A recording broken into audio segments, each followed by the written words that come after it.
A video about Soul Calibur VI. Although I will be analysing Soul Calibur, I have to be entirely fair and disclose that I have never played a serious fighting game, so take my views with a grain of salt, or a plateful, maybe a truckload of salt.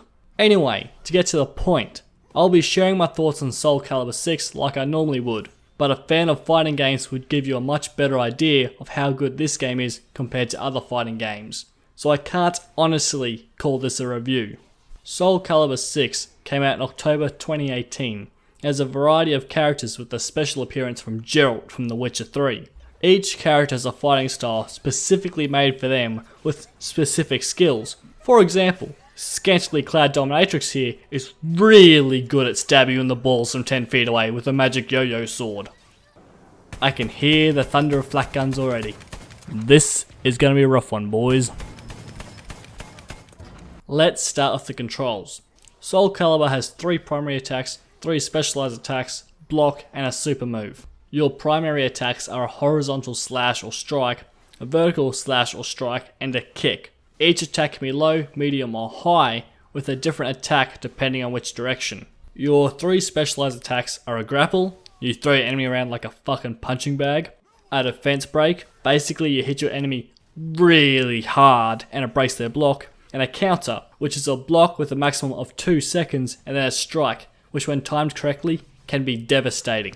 You will attack for every time you hit a button, and there is no way to cancel out these strikes. In other words, don't be a button masher, because you will get your ass handed to you.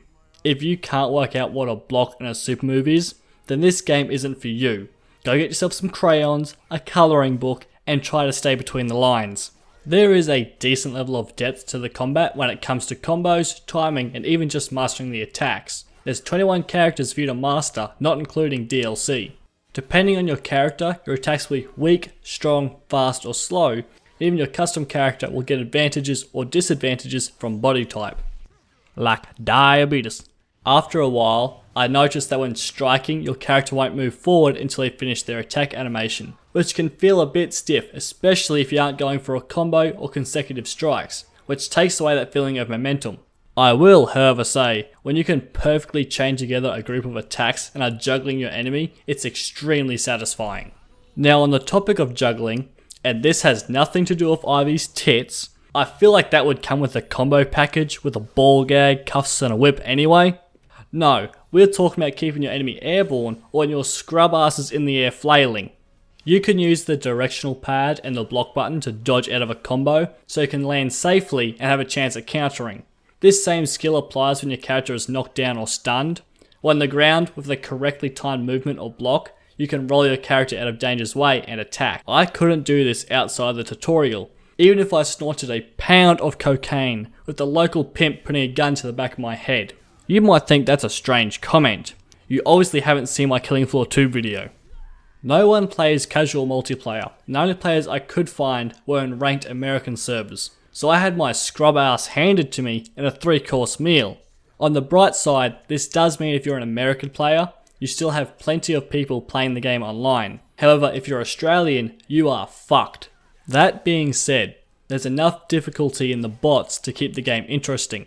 However, I will note that the bots can be a bit all over the place. Sometimes a bot can be really easy to beat, but then 2 rounds later, with no changes to difficulty or character, they can suddenly open a can of whoop ass.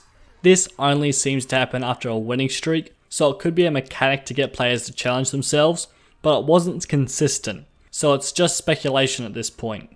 This meme sums up my entire experience with the story. I do not know who I am.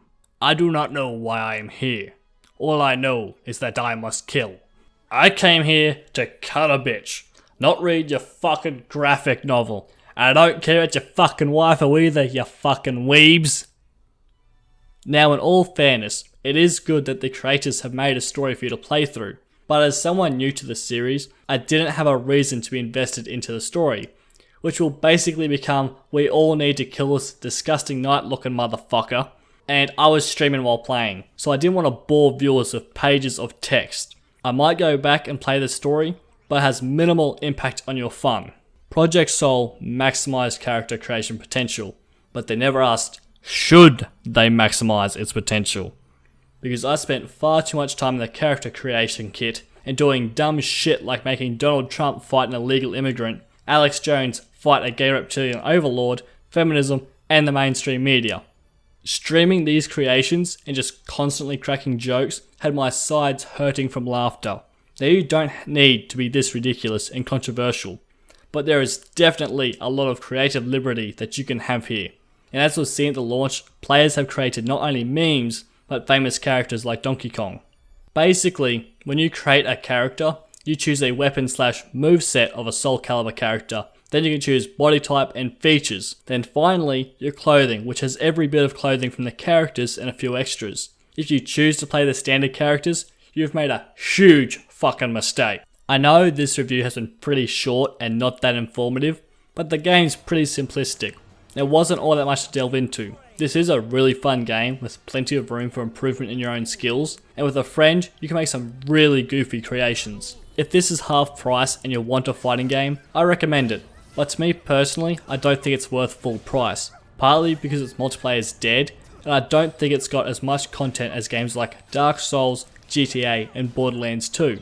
As I said at the start of the video, I'm not that familiar with fighting games, so if this interests you, maybe check out a proper review of the game. Thanks for watching, I really appreciate it. Fair Dinkum Dave out.